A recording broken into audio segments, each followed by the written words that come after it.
How many more? I've lost count. You did 5. We're going to do 2 more sets of 5. That's a 5. 2 more sets of 5. We're going to give you some rest between them. Could strength training really reverse age-related mobility problems and improve health and quality of life when we're already in our later years? Well, we're going to find out. My parents are in their 80s and have just started weight training. In my mum's case, she hopes that strength training will enable her to walk unaided, something she's not been able to do beyond a few feet for several years now. She is about to turn 82. She has osteoporosis in her spine, which has caused severe muscle loss to the point that she can't hold her back up for more than a few steps as she walks. That said, my mum has good strength for her age in her arms and legs, and when she uses an upright walker, she can handle longer walks. My dad is 80, has been active all his life, though hasn't formally worked out until now. And with the help of physical therapist and strength coach Chris Reese, they will train with a barbell in a gym we've created in the garage of my home to make it easier for them. And regular viewers to this channel might remember Chris spoke so well about the difference strength training can make in our later years in a recent interview that we did, which you're going to find linked below. And today you'll see my parents' initial online coaching session with Chris, and I'll share the results of a recent health assessment they took, which included muscle and bone mass scores so that they can retake the test in 12 months' time and we can see if strength training has improved their scores. My mum will also take a DEXA bone density scan at the end of this year to see if she can improve on the results of her previous scan 4 years ago. And of course, we'll see if we can improve on her quality of life by getting her walking unaided again. That's going to be the big challenge. So if you want to follow their journey and haven't already, then hit subscribe along with the notification bell so you can watch future episodes. So now let's join my mum and dad for their first strength coaching session with Chris. And as you'll see, our puppy Drixie was trying to get involved too. Chris, I just want to say thank you so much for giving up your time to talk to my mum and dad. This is Michael, this is Rhoda. You're very kind. Thank you very much. Of course. Nice to meet you guys. Mum and dad have been working really quite hard. They've had their own confectionery business and they are retiring at the age of 80 and 81. In fact, my mum is just in February, she'll turn 82. So they haven't been able to devote a lot of time to keeping fit, although they have been busy. Sure. And they're both quite keen to build their strength, you know, having heard about the benefits of gaining muscle. You might have some questions for them, but if they just tell you a little bit about kind of their day-to-day health and mobility. Yeah, that'll certainly be helpful. One of the things we usually talk to new lifters about is like any specific orthopedic issues, concerns, trouble areas, surgeries, joint replacements, anything significant like that. A lot of times we're just going to get started and see what a squat looks like or see what standing up from a chair looks like, right? When somebody walks in the door, we're immediately collecting information about how they move and where we might want to start them. So one of the things I always used to ask patients about is like, what does a trip to the grocery store look like for you? You know, where do you park? Are you pushing a cart? Are you riding a scooter? Does anyone help you get the groceries to your car, out of your car? How do you get them inside? Like, I think that represents a reasonable picture of somebody's capability. I have very good health in general. My one problem is my back. I have osteoporosis in my lower back. I am on medication for that. And I get a 5-yearly DEXA scan, which is due next December, this time next year. I walk with a pronounced stoop. Okay. And I would love to walk upright. How about like knees and hips? Any replacements or surgeries? Any issues there? No. A little pain in my knees, arthritic pain. You get 80. But nothing to complain about. Okay. We bought her an upright walker. Okay. Which she can rest her elbows on. When she stands up, it keeps her straight, resting her elbows, and she can walk and walk and walk with that.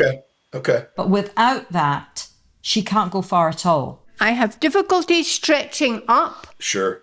But I'm no problem with my leg. He's giving you his complaints as well. I thought that was mine for a second. Like, oh. And Dad? Well, I have very good health. I have no movement problems of any kind. I had an operation just over a year ago for an inguinal hernia. Okay. And that was very successful, but I had a lot of difficulties with my bladder as a result of that. So I'm a bit, I'm anxious that I don't get another inguinal hernia or upset the one that's already been done. Apart from that, I've got nothing about me that needs a restriction. Do you know how that hernia was repaired? Yeah, with mesh. With mesh, okay. Those are typically pretty good. Okay. That was a year ago? Yes, yes. Okay. Do you want to see them get up from the chair? Yeah, I certainly think just looking at them stand, watching them like stand up, that kind of a thing. Okay. No problem. Turn sideways for me. Yeah, that's not bad. Stand up as straight as you can. I can stand up absolutely straight, but only for a short time. Yeah, you just need the muscles of your back to get stronger. Yes. If you can get up to fully upright and straight, that's great. That would suggest there's really no bony restriction preventing that. It's just a matter of having the strength to be up that tall. Yeah, as long as you're alive, you can get stronger.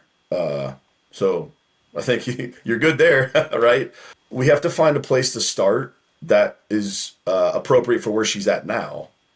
And then we just have to progress a little bit every time you train. One thing I didn't put in that email that I sent you that maybe is probably going to be something you're going to need are microplates. Microplates. So plates that are weights, essentially weights that would go on a barbell that are fractions of a kilogram. Okay. Initially, you may need to go up half a kilogram or a quarter of a kilogram. That may be the rate of progress that's appropriate for where you are now. You're not going to make a 2, 3, 4 kilogram jump day to day. That's going to be far too fast. Think of it like a medicine that you're taking, right? That would be that kind of a dose would be potentially toxic, right? But a smaller dose might be very therapeutic and beneficial. So we approach weight training the same way. Where do we start and what kind of a dose makes sense to give you each time you train? Your back, both your bones and your muscles, will be forced to adapt to that slow, steady progress. And there's no reason you can't regain some strength. And really for you, I think strength is going to be good. Strength is the avenue that will improve your endurance, right? So when you walk around that grocery store and you're stronger, you're able to stay more upright for longer, right? And you got to be strong to do that. Strength is how you get that back. Absolutely, with osteoporosis in your back, the vertebral bodies that provide some of the spacing and the height, as those deteriorate and shrink, you lose height. And then you start to, come forward because of the shape of the bones, the weakness in the muscle. And then, you end up very kyphotic, very bent over. It's so much effort to get upright. You can't stay there for very long. And then the ripple effect in your everyday life is just enormous. So, the fact that you can get straight, I think you'll do really well. Fantastic. I'm very pleased about that. That's fantastic news. Thank you. Do you want to just watch my dad stand up? Yeah. Very good. Oh, yeah, that's great. Good. Yeah, okay. The biggest challenge, I think, here is understanding or having a way to load these movements. We're going to do a squat. We're going to do, some variation of a deadlift, which may or may not be all the way from the floor. Mike, I bet you can do it from the floor and be fine. Rhoda, you're probably going to have that bar elevated up from the floor. We would call that a rack pull. So the bar would be not sitting on the ground like, barely up your shin. It might be up closer to your knee, and you would go from there. So we would modify that parent movement slightly. And then I think both of you probably okay on a bench press, laying down flat, pressing a bar up over, straight up over you would be okay. The overhead press, Mike, you're probably okay with that. Rhoda, with the way you mentioned reaching up overhead, a lot of that is coming from your back, right? You've got to get your spine extended so your shoulder blade can move, so your arm can get fully overhead. And if you're forward, and that's a difficult position to get to, you'll lose this overhead mobility. So, what we would do in the gym is we will use put the bar like against the front face of the rack. And so you will press the bar up the front of the rack. The rack provides some stability, and it also allows you to kind of lean into it and almost stretch as you reach the top to get to full elevation. But again, the big picture, we're taking those 4 basic everyday movement patterns, and we figure out how to load them, and then we figure out the progression of the loading. A weighted vest is probably a great place to start, probably for both of you. Once you exhaust a weighted vest, then it's a matter of trying to get some sort of a bar on your back. Claire, I mentioned the safety bar, safety squat bar. There's one that we use in the gym from a company called Black Widow. The bar weighs about 32 pounds, which is one of the lightest that's out there. But the bar provides a very precise, convenient way to load something like a squat. You've got the real small plates. You can make very small, precise jumps and be real specific and logical about that increase in weight. Things like kettlebells and dumbbells, they're just not offered in the increments that make sense to progress. You're going to go from a 5-pound to a 10-pound dumbbell. Well, that's a 100% increase. That's a big jump. That's not going to be sustainable. But if you can go from 2 kilos to 2.5. Well, that's a rate that you can probably sustain and you can keep adding a half kilo every time, and before you know it, you're up to 10, and you just take those baby steps. So those are the 2 things we got to figure out. What version of the parent lift are we going to do, and then how are we going to load it? Okay, so we should be looking at getting a lighter bar with microplates. A lighter straight bar will probably be best for things like the press, the bench press. Even the deadlift, right? They make the lightest metal bar we have in the gym. They make an 11-pound aluminum bar that you can add plates to. Now, you can't go real heavy with that because it is aluminum. It's long. It's not going to support a whole lot. But there's also a 22-pound, which would be a 10-kilogram. They call it a technique bar. So 10 kilograms, you can put some 5-kilo plates on each side and start pretty light with something like a deadlift or a rack pull. So like a lighter straight bar, and then the safety squat bar, which again is 32 pounds and would be only used for the squat. I think one of the biggest challenges for lifters that come to us that are a little older, deconditioned, is having the equipment necessary for all these modifications. You guys may get to the parent lift with a straight 45-pound bar for everything you do. You may eventually get there, but in order to start, we've got to have equipment that allows us to meet you where you are and perform these lifts. That was one of my biggest challenges when I was working in the PT clinic. I didn't have all those things. In the gym, we got all that stuff, and so I can take anybody. We can figure out where you start and figure out a way to load you. You guys have probably heard about Merce, right? Her first day, she picked up 11-pound bar from above her knees, and that was where we started with her, and she got much, much stronger after that. But so anyway, yeah, we got to figure out where we start. Okay, we're on our way. Oh, great. You got a good rack. That'll work well. That bench, it looks like it'll be a good height to squat to. I would recommend starting with that as like the squatting down to that bench. That way, if they lose their balance, they tip backwards, they can just sit on the bench and they're not going to end up on the floor. So that works good. We'll start everybody with a body weight squat. We'll teach them how we want them to move first with the body weight only. And then, we progressively add weight. Mike, stand right in front of the end of that bench. No. Back up and stand right in front of the end of that bench. Yep. Now your feet have to be fairly wide. Think of like the Eiffel Tower, right? Your feet are nice and wide. That's good. Now your toes need to be angled out slightly. Claire, is there any way to point the camera down to double check that? That looks pretty good. Yeah.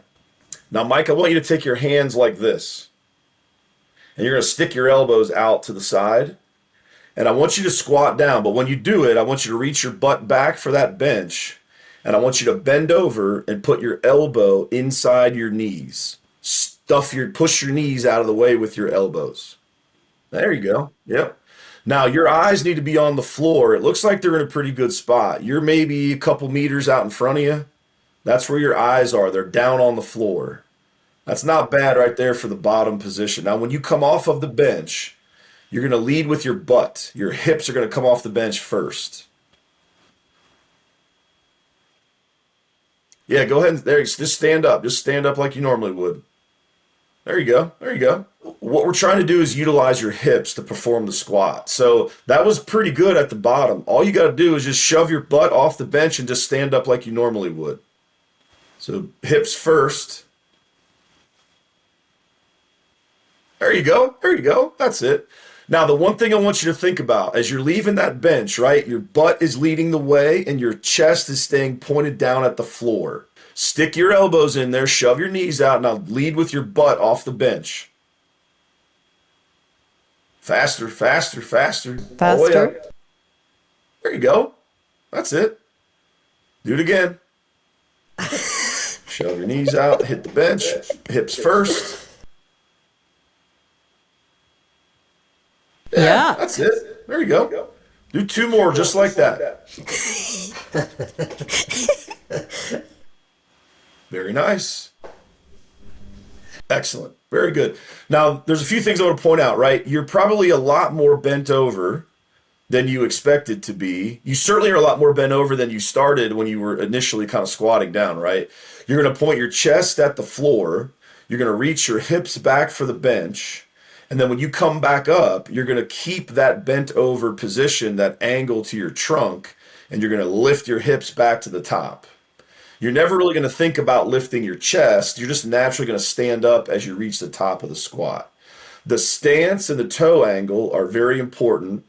And then again, the shoving out of the knees is really important. We're trying to put you in the best position to come back up off that bench. So shoving the knees out, bending over, and then leading with your hips back off the box. Those are all characteristics of a strong squat. What I would suggest, Mike, is we do two more sets, 3 total, just body weight to the edge of that bench, just like that. There you go. Mike, move your heels apart slightly. There you go, right there, right there. Yep, that's good, that's good. Oh, yeah. That's it. That's good, Mike. As soon as you hit that bench, as soon as you feel the bench, come right back up. You don't have to stay down. I don't want you to hesitate or stop. As soon as you feel the bench, come right back up.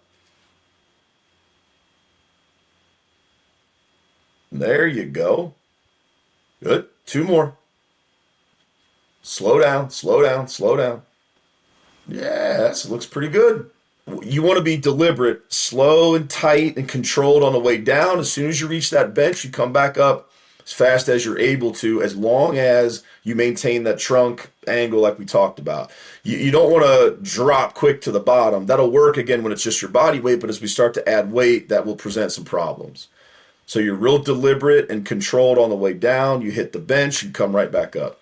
So you want your heels approximately the width of your shoulders and then your toes pointed out. You look pretty good there, but again, just make sure you don't end up, too wide in like a sumo stance.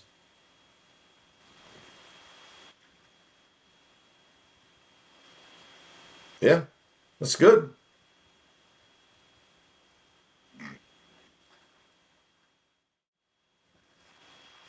Oh, Wow. yeah. Good Well job. done.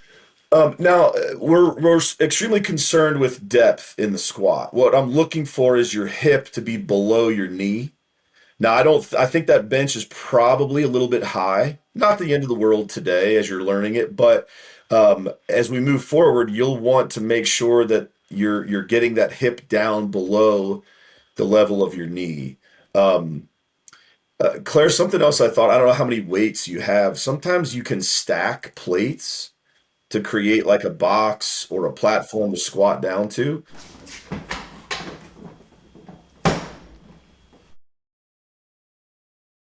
Oh, Yep. I think that'll be fine. Yeah, you want to back up so your feet are just in front of that box. Get real close to it. That way you're sure to hit it. just kind of laying this out long term, right? Down the road, we don't want a box or anything behind you. But I always like to start with it, just to make sure that you've got a good tactile cue for where depth is. And then if for some reason you happen to lose your balance or you're not able to stand back up, you can just sit down and you don't end up on the floor. Yep. I think that's good. I think that'll work just fine. Now, bring your hip. There you go. Yep, that's it. That looks good. I think my mum's feeling the fear right now. Yeah, she needs to have her start on the bench. And let's go just a little bit wider with your feet. Move them apart just a little bit more. Yep, there you go. There you go. And remember, you can sit on the bench if you need to. Now, your elbows have to get inside your knees there and shove them out. There you go. Yep. Now you're going to have to lean forward and bring your hips off that bench first. Do you think you can do it?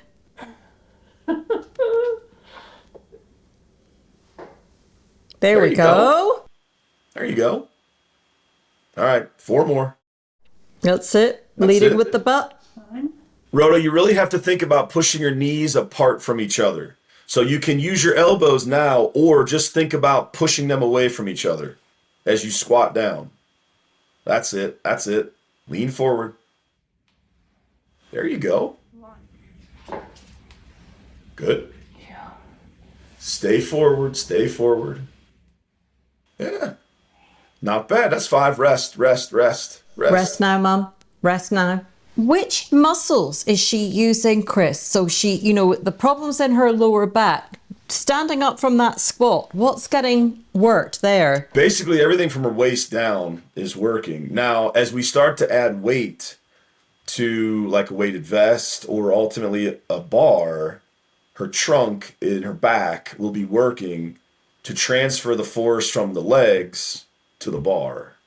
And so when you're squatting, basically everything from your shoulders down is working.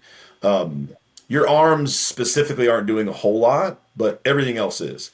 And the reason we like these movements so much is that they involve so much of our body. When you get to something like a heavy deadlift or a heavy rack pull, people say, well, what muscles am I using? And I respond by saying, what muscles aren't you using, right? If you're doing a hard, challenging deadlift, everything is involved. Your grip, your forearms, your shoulders, your upper back, your lower back, your legs, every part of your legs, every part of you is working. I joke with lifters, they'll say, where should I be feeling this? And I tell them, you should be feeling this in your soul. Every part of you is involved in something like a heavy deadlift or certainly a heavy squat. So every box is getting checked. And what we like so much about something like a squat, I don't care about your hamstrings in isolation. I don't care about your quads in isolation or your glutes in isolation, because they never work that way in everyday life. They're always working together. Their job depends on their place on your skeleton, and we make them work together in a super normal movement pattern that you're going to use whether you lift in the gym or not. We don't really care about using muscles in isolation and training anything in isolation. We want everything to work together as a system.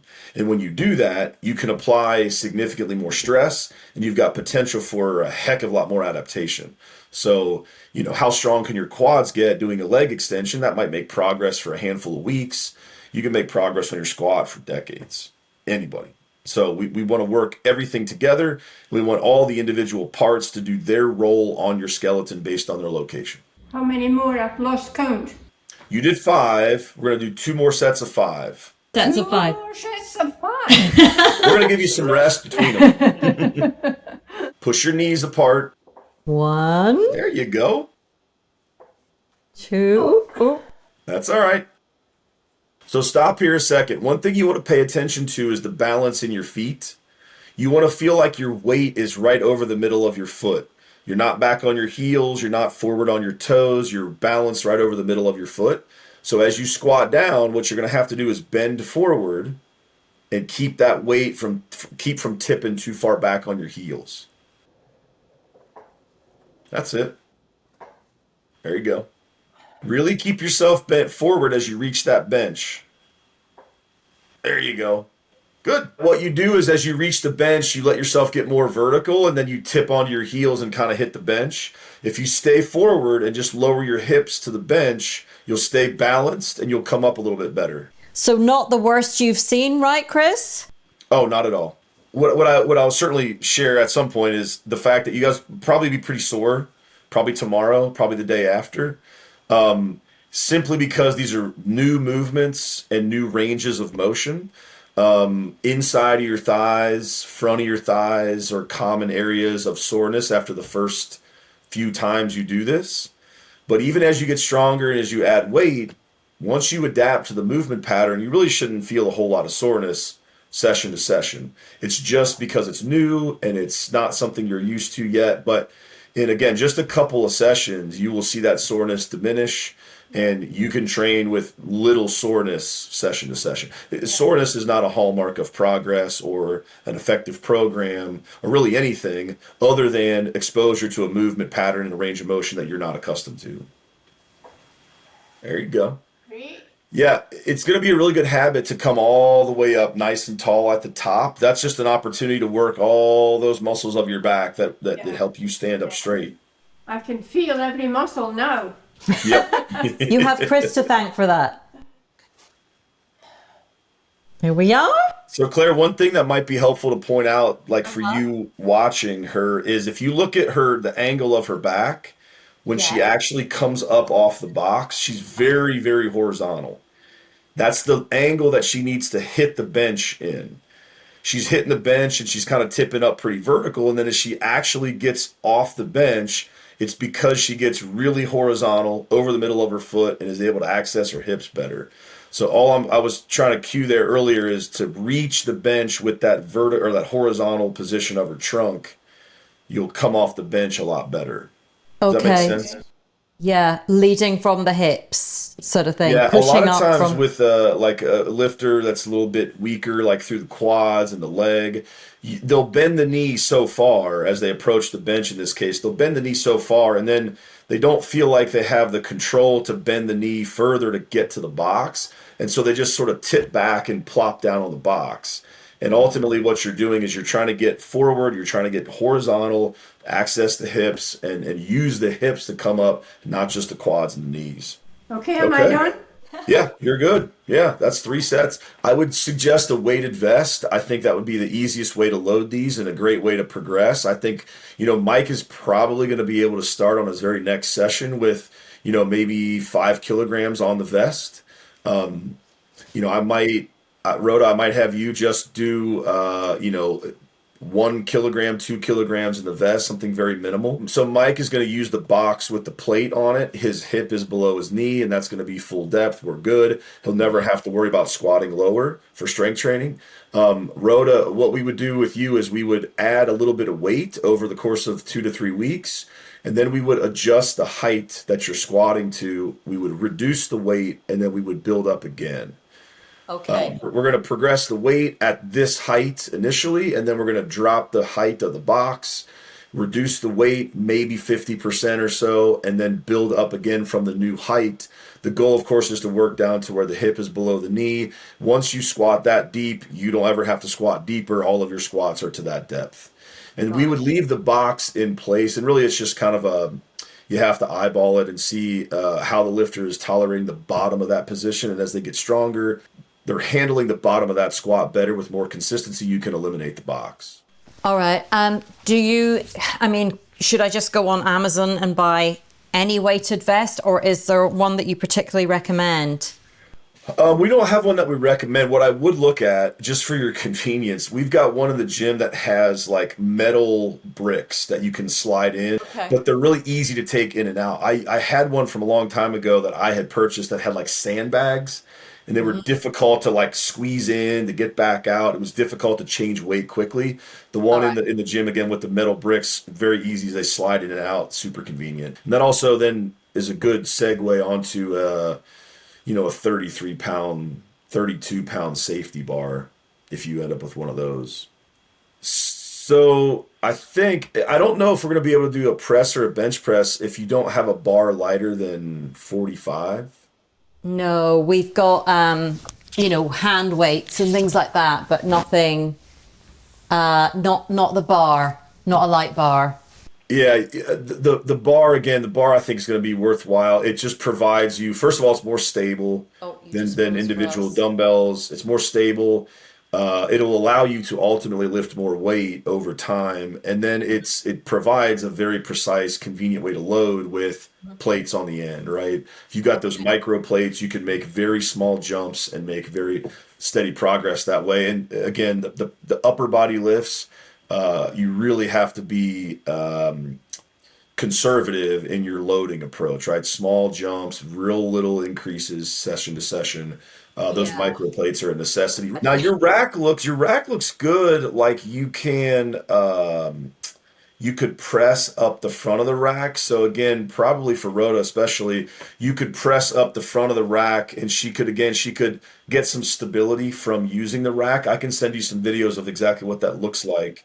But that rack is nice and smooth in the front. That would work pretty well, I think. And then Mike's just going to press. He's just going to hold the bar and just press up in the air and not really need the rack or anything like that. The one thing I'm curious about, Mike, I think you can deadlift off the floor. I think we can go through that with the 20 kilogram bar and the lightest plates you got on the end. Go ahead and bring that bar out with some light plates, and we can take Mike through the deadlifts.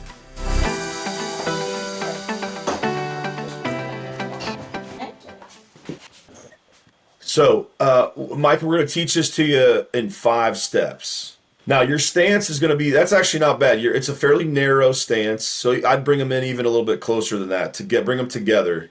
Yeah, there you go. Yep. You want a slight toe angle, right? So toes are out slightly, not quite as much as the squat. There you go. Yep. So again, this is your stance for your deadlift. Now, the bar should be about 2 centimeters away from your shin. Yeah. This places the bar directly over the middle of your foot. That is your center of balance.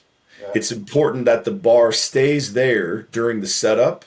And if we do the setup correctly, then the pull should keep the bar directly over that middle of your foot all the way up. Okay. Every additional step that we're going to do here depends on the bar in that position. Yeah. So it's really important that as we progress through these steps that you do not move the bar. And as you work through a set, it's always important that the bar goes back to the floor, back to the middle of your foot, and you repeat the steps to get set in the right position. Step 2, keep your knee as straight as you can. Reach down and take your grip on the bar. You're going to be just outside your legs with your hands. Yeah, kind of like, exactly. That's exactly right. Just bend down and get a hold of the bar. Yep. Thumbs are just outside your shins. That looks really good. Now, step 3, bend your knees so that your shins come forward to touch the bar. That's very good. Yep. Now what you're going to do right here is push your knees out towards your elbows. That's it. You're just turning on those muscles on the outside of your hip. Yep. Now, step 4, we're not ready to lift the bar yet. What you're going to do is you're going to look across the room and point your chest at the far wall. You're trying to flatten your back as much as you can and push your belly down towards the floor. You should feel some tightness and tension and pressure maybe in your lower back. Good. The last step is simply to drag the bar up your leg as you stand.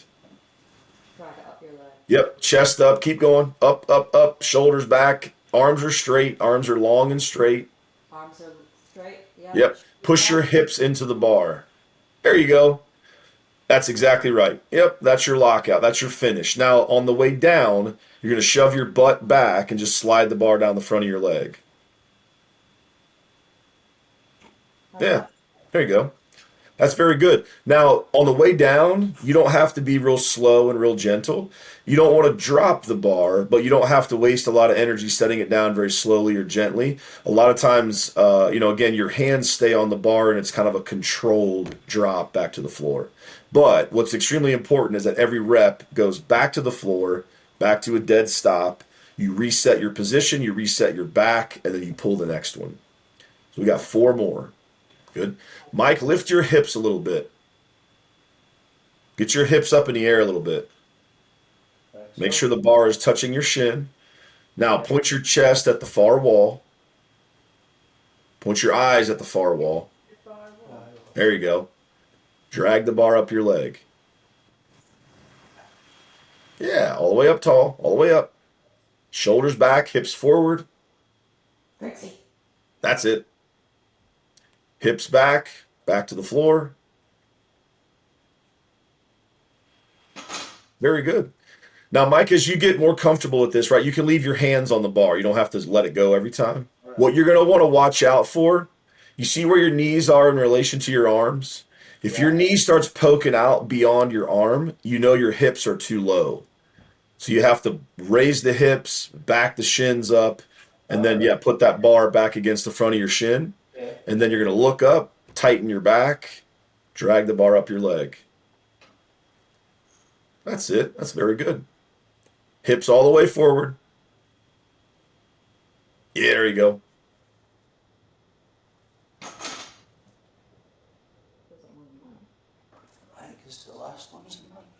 Get your hips all the way forward. There you go. There you go. You want to make sure you're as tall and proud as you can be as you reach that lockout. Yep, there you go. Yep, that's it. Excellent. Rest. That's very good. Now, Mike, it looked pretty light for you. It didn't look terribly heavy. If we were in the gym, I would probably add a little bit of weight. We would do another set, and we want to figure out what's reasonable to start with. We don't want to go, too light. Of course, we don't want to go too heavy either. Looks like you could probably tolerate a little bit more weight on there.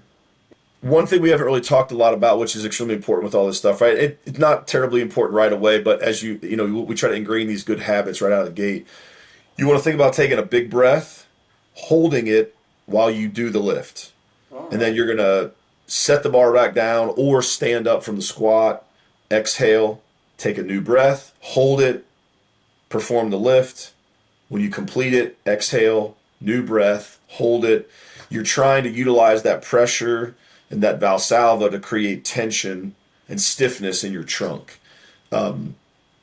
We tell lifters in the gym, whenever the bar is moving, your breath should be held, and then you breathe between reps. Usually that's something that we're going to probably cover a little bit on day one, but a lot of lifters, it takes some time. There's lots being thrown at you right out of the gate. It's hard to kind of keep all this stuff straight. So we don't get real picky about that on day one, but certainly as that lifter starts, adding weight and progressing, we're going to really be coaching, big breath, hold it, brace, do the rep, exhale, new breath, brace, do the rep. We don't talk a ton about safety in the gym, simply because we're focused on efficiency with these lifts, and the safety is really baked in to the efficiency. So the stiffer and tighter you are through your trunk and your back, the safer your spine is. And how often should they be doing these exercises, Chris? Great question. I would probably have them both start 2 days a week. 2 days.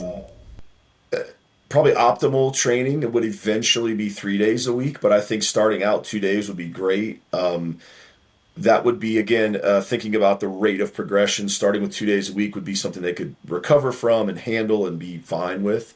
The deadlift, we would typically do for a male, we're going to do 1 set of 5, and that's it.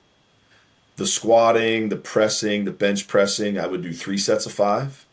That's, of course, going to be preceded by some warm-ups, right? So, for example, if you're going to squat 100 pounds, you're going to do the empty bar, and you're going to do progressively heavier sets up to the planned work set for the day.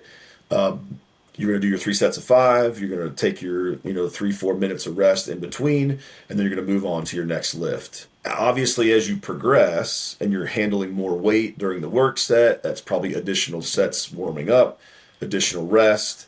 Our sessions in the gym are about an hour and a half. Most of the time the lifters start with us, they don't take near that long. But as they get stronger, they're doing more weight, more warm-ups, more rest. They're going to easily handle that, stretch out to that hour and a half. All right. Okay. So if you had like a 10-kilogram bar and you had, 5-kilo plates, you're at 20 total. That would probably be something that Rhoda could start with. Now, again, I would probably start her in the rack with the bar elevated up off the floor. I don't think your rack will allow her to go low enough to do that, but that's where I would start. And then our goal is always to then progress gradually back to the floor to eventually be pulling from the floor. That's exactly what we did with Merce, our now 98-year-old member. We started her high, and we just notched those pins down until she was eventually pulling from the floor. And then there's always instances where we may return to that rack pull or that elevated lift, just depending on how training is going. But That's probably where I would start. Chris, thank you so much. We'll invest in the weighted vest and the lighter bar, and maybe look at those microweights as well, the microplates. Great to meet you guys. Thank you very much. All right, take care. You take care. So it's been a couple of weeks since my parents' first session with Chris, and so we can compare next time. This is my mum walking unaided. She manages 5 short lengths of our garage before having to stop because she can no longer hold her back up and becomes really out of breath. How many lengths will she be able to walk in 6 weeks' time? I wanted to share some results from their recent health assessment with Blue Crest, who offer private health checks here in the UK. They took something called a Senior Gold Plus test, and I'll include details in the description if you want to take a look.